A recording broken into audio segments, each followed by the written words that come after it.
Par son caractère indélébile et sa dimension symbolique, le tatouage est considéré comme un moyen de s'approprier son corps, de se remettre d'une expérience traumatisante ou du moins de se remémorer un souvenir. Toutefois, dans notre société, il reflète une toute autre image que l'on pourrait qualifier d'une mauvaise éducation. Selon ce jeune tatoueur que nous avons rencontré, le tatouage est une chose symbolique et n'a rien à voir avec une vie de débauche. Pour lui, la peau est sacrée. De ce fait, tout ce qu'on met dessus doit avoir un sens profond. On ne se lève pas pour se tatouer. D'abord, il faut penser et repenser parce que la peau, c'est quelque chose qui est mystère au fait. Pour faire quelque chose sur ça, il faut penser à plusieurs coups. Moi-même, je conseille mes clients généralement de prendre quelque chose qui signifie qu'il y a de la valeur pour eux. Dans le milieu où on vit actuellement, surtout en Afrique, on voit ça un peu mal. Parce que bon, peut-être, je ne sais pas si c'est l'évolution qui a causé tout ça. Les tatouages, c'est quelque chose qui tient à cœur. Bon, si je fais quelque chose qui tient à mon cœur, c'est moi, c'est ma peau. De toute façon, tout ce que tu fais, on te jugera toujours. Fragile, précieuse comme elle est, la peau en contact avec certaines matières comme les encres laisse pourtant des doutes sur les conséquences qui pourraient être liées à cette pratique.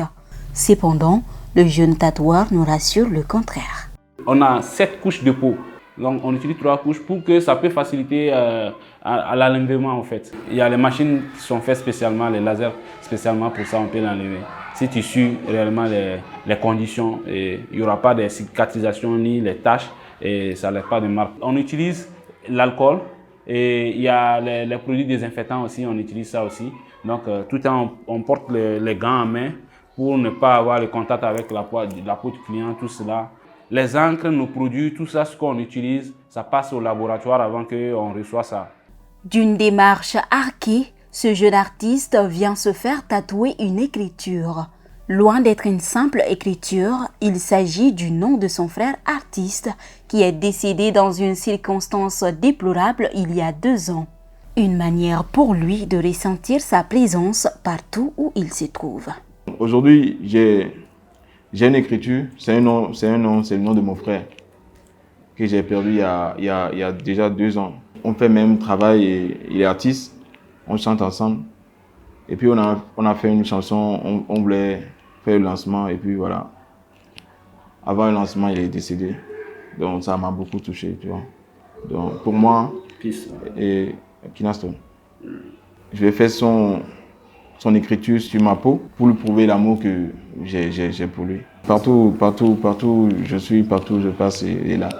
Gants à la main, le jeune se prépare pour la réalisation du travail.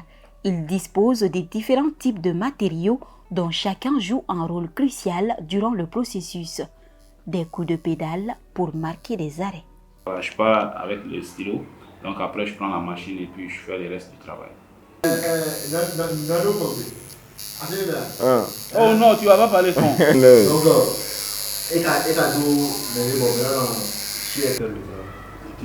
Ouais.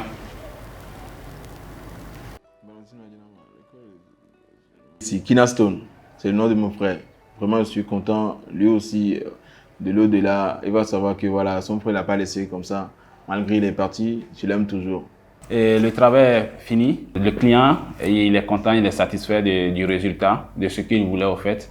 Donc, de mon côté aussi, je suis content. Parce que si le client est content, je suis content aussi. C'est un peu ça. C'est l'amour.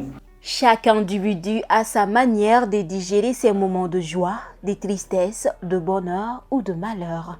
Cependant, pour conserver ou refouler ces moments vécus, d'autres trouvent refuge dans le tatouage. Mais l'encre en contact avec le derme, on se demande si toutefois les effets ne sont pas envisageables.